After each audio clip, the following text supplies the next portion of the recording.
اللہ رب العزت کا شکر احسان ہے کہ اللہ تعالیٰ نے ہمیں یہ بزم عطا فرمائی کہ سرکار مولا کائنات کی بزم ہے اور ہم ان کے غلام ہیں، اور ایسی بزم میں وہی بیٹھتا ہے جن کو سرکار مولا کائنات بلاتے ہیں۔ اور ہمارا عقیدہ اور ایمان تو یہ ہے کہ ہم یہاں ناگور میں تحصیل چوک میں بیٹھ کر کے جلسے میں یہاں بیٹھ کر کے جلسہ سن رہے ہیں، اور وہاں نجف اشرف سے سرکار مولا کائنات ملاحظہ فرما رہے ہیں۔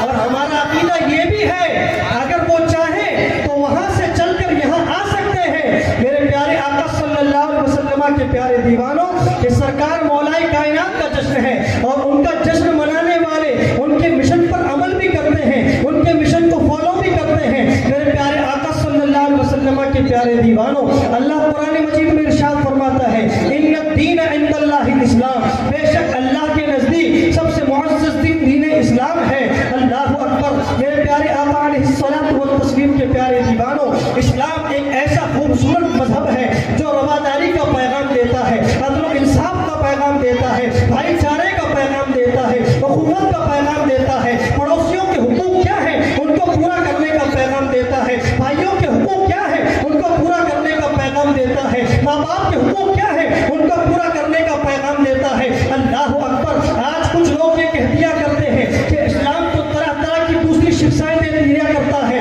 مگر آپ کو میں بتانا چاہتا ہوں کہ اسلام کا پیغام یہ ہے کہ اگر تمہارا پڑوسی بھوکا سو رہا ہے اور تم پیٹ بھر کے کھانا کھا رہے ہو تو اللہ کے نبی فرماتے ہیں کہ تم مسلمان نہیں ہو سکتے ہو، تم مومن کامل نہیں ہو سکتے ہو جب تک کہ تمہارا پڑوسی بھوکا رہے اور تم پیٹ بھر کے کھانا کھاؤ تو تم مومن کامل نہیں ہو سکتے ہو۔ یہ اسلام کی تعلیم ہے۔ اسلام کی تعلیم اگر سننی ہے تو میں آپ کو بتاتا چلوں، اگر آپ راستے سے جا رہے ہیں، کہیں آپ کو پتھر دکھائی دیتا ہے، کہیں آپ کو کانٹا دکھائی دیتا ہے، اگر آپ نے اس کو ہٹا کر کے کہیں دور کر دیا تاکہ کسی کو تکلیف نہ ہو تو اللہ تعالیٰ راہ خدا میں آپ کو صدقہ کرنے کا ثواب عطا فرمائے۔ یہ اسلام کی تعلیم ہے۔ میرے پیارے آقا صلی اللہ علیہ وسلم کے پیارے دیوانوں، اسلام کسی کو پریشان کرنے کا پیغام نہیں دیتا ہے، کسی پر پھپتیاں کسنے کا پیغام نہیں دیتا ہے۔ ان بزرگان دین کی تاریخ اٹھا کر کے پڑھو۔ ایک بزرگ تھے جہاں پر آرام فرما رہے تھے، مگر جب وہ آرام فرما رہے تھے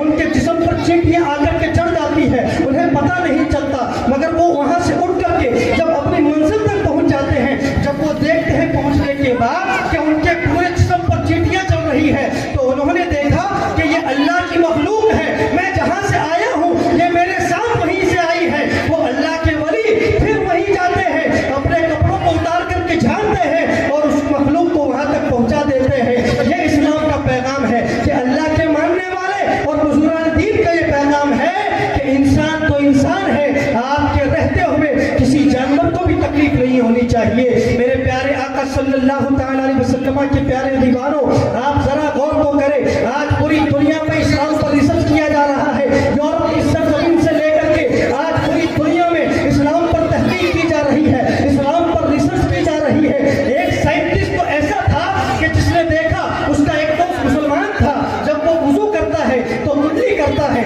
جب وہ وضو کرتا ہے تو ناک میں پانی چڑھاتا ہے، جب وہ وضو کرتا ہے تو اپنے چہرے کو دھوتا ہے، اپنے ہاتھوں کو دھوتا ہے، اور اس طریقے سے ہاتھوں کو گیلا کر کے چوتھائی سر کا بسا کرتا ہے۔ وہ غیر مسلم تھا، وہ عیسائی تھا، اس نے دیکھا کہ ماجرا کیا ہے، کلی کرنا تو سمجھ میں آتا ہے، ناک میں پانی چڑھانا تو سمجھ میں آتا ہے، چہرے کو دھونا سمجھ میں آتا ہے، ہاتھوں کو دھونا سمجھ میں آتا ہے، مگر یہ ہاتھوں کو گیلا کر کے سر پہ لگانا یہ سمجھ میں نہیں آتا۔ بس اسی دن سے اس عیسائی نے اس پر ریسرچ کرنا شروع کیا، اس پر تحقیق کرنا شروع کیا۔ جب اس نے اس پر ریسرچ کیا اور تحقیق کی تو وہ اس نتیجے پر پہنچا، اگر کوئی دن میں 3-4 مرتبہ اس طریقے سے گیلا ہاتھ اپنے سر پر رکھ کر کے اپنے گردن پر پھیر لیتا ہے تو اس کو کوئی مہلک اور بڑی بیماری نہیں لگا کرتی ہے۔ جب اس تحقیق پر پہنچا، اس تحقیق پر پہنچنے کے بعد اس نے برجستہ کہا کوئی اور ہے نہیں ہے اس دنیا میں، اگر کوئی سچا مذہب ہے تو وہ مذہب اسلام ہے۔ اللہ پڑھ کے مسلمان ہو جاتا ہے، لا الہ الا اللہ محمد رسول اللہ۔ میرے پیارے آقا صلی اللہ علیہ وسلم کے پیارے دیوانوں، یہ سرکار مولا کائنات کا جشن ہے۔ بس 2 منٹ کی اور بات کہہ کر کے میں ہمارے خصوصی کے ہاتھ میں ان کے حوالے مائک کر دوں گا۔ میرے پیارے آقا صلی اللہ علیہ وسلم کے پیارے دیوانوں، آج آپ اس بات کو یاد رکھیں اور اس بات کو ذہن نشین کر لیں، آج کچھ پھر